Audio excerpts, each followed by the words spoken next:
if I divide this 3x cubed plus 11x squared plus 11x plus 17 by this divisor x plus 3, this is my quotient, and I get a remainder of 2. Okay, and so we rewrite this division statement like this, or dividend equals quotient times divisor plus remainder. Okay, so that was our division statement from the other day.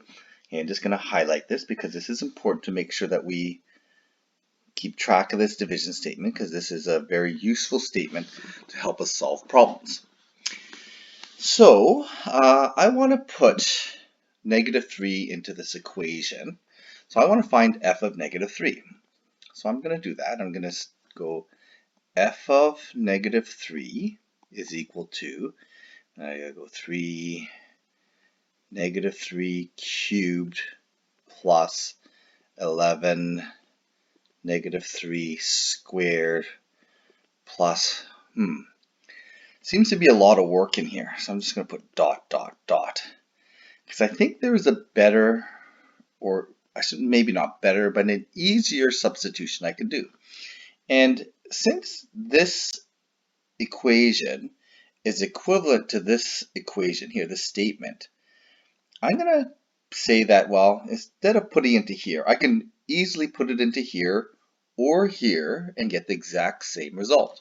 So instead of putting it into the blue original statement, what I'm going to do is I'm going to substitute into this expression. So I'm going to go 3 times -3 squared plus, and I just kind of noticed something. So I'm just going to do a dot, dot, dot here.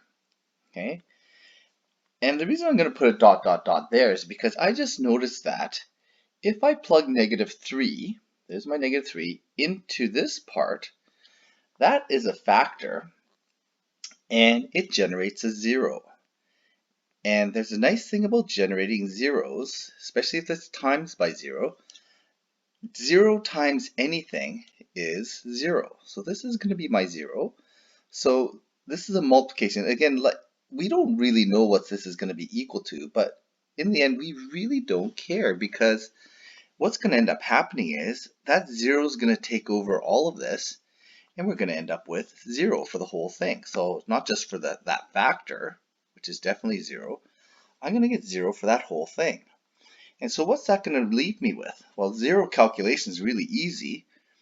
And what's going to happen is I'm just going to be left with a +2.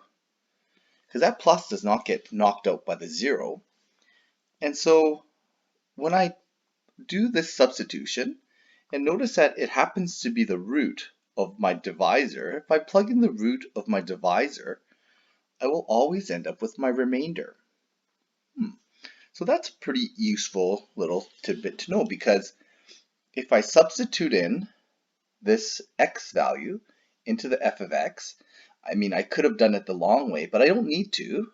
I could just plug it into here, and I can see that I'm going to end up with a 0 here with the remainder. Well, that's something called the remainder theorem. So what it states, the remainder theorem states, is if I divide by x minus a, the remainder term will be just when I substitute a into the f of x. Now, it could be into this expression or into the division statement. More likely, we haven't figured out the division statement, so we may have to do this. But either way, we're going to get the remainder. Okay, and it is because the division statement can show us clearly that all that's left when we plug in that factor is going to be the remainder term. Okay, so then instead of doing my whole long division here, what I can do is this. I can just say that, well, f of -3 in this case, f of -3 is going to equal my remainder, is going to equal my r. So if I want to calculate the remainder, I calculate f of -3. So I get x cubed plus 2x squared minus 5x minus 6, and that will calculate my remainder. So I get -3, -3, -3 here, and my remainder works out to be, when I work this all out, That's going to be negative 27 plus 18 plus 15 minus 6. So my remainder works out to be 33 minus 33. Ooh, this is a remainder of 0. That's kind of nice because that means that tells me that this is in fact divides evenly into here, which means that that must be a factor, I think. I'm pretty sure that's the case. Okay? I mean, we really should make sure of that, but I'm pretty sure that makes sense. Okay, so let's try to do another one. Well, actually, before we try to do another one, we should really kind of think about what just happened here. So first of all, I'm trying to understand why this remainder theorem works. Because of this factor, the division statement, in that we're plugging in a negative 3 here to get a 0. That gives us the remainder plus term. Okay, so that's why it works. So what it means then is if I plug in the divisor's root into the original polynomial, I get the remainder. That also has some other implications here. This has graphical implications, meaning that, well, f of negative 3, okay, so I'm just going to write it out. So this is the graphical implications. F of negative 3, so I plug in negative 3, is equal to the remainder, which is 0. There's my remainder. And really, that's an ordered pair, right? Because if I plug in an x, I get a y. So my ordered pair on a graph is going to be negative 3 and 0.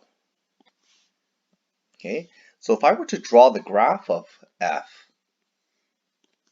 so I don't know what the graph of f looks like. All I know is a cubic polynomial, and I'm not exactly sure what it looks like, but what I do know is that it crosses, and I'm just going to do like that, but what I do know is that a point on this polynomial must be at negative 3 and 0, because this is in fact a coordinate.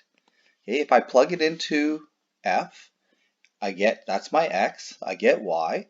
That implies that there is a coordinate on the graph of the f function. I'll just draw that in blue just so that everything's consistent here. That means that this f function has has a point at negative 3 and 0. Okay? Now that's all we know so far. There might be other zeros we don't know, but it does have some graphical implications. Okay, so there's a few things here to understand why the remainder theorem works, what the remainder theorem does. We plug in the factor 0, the y value, if we calculate that f of x, we'll get the remainder. The implication then is that we have an ordered pair on the graph.